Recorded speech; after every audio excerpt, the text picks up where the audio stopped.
সমাজে এখনো আমরা এমন অনেক অসহায় মানুষকে দেখতে পাই, যাদের আমরা বিশেষ হিসেবে আখ্যায়িত করি। দেখি টিভির ক্যামেরায় এমনি একজন বিশেষ মানুষের চিত্র ধরা পড়ে।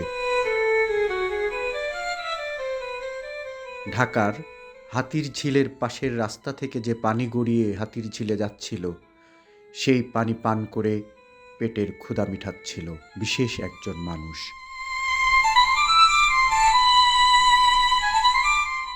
দেখির পাশে থাকুন, দেখি আছে আপনার পাশে।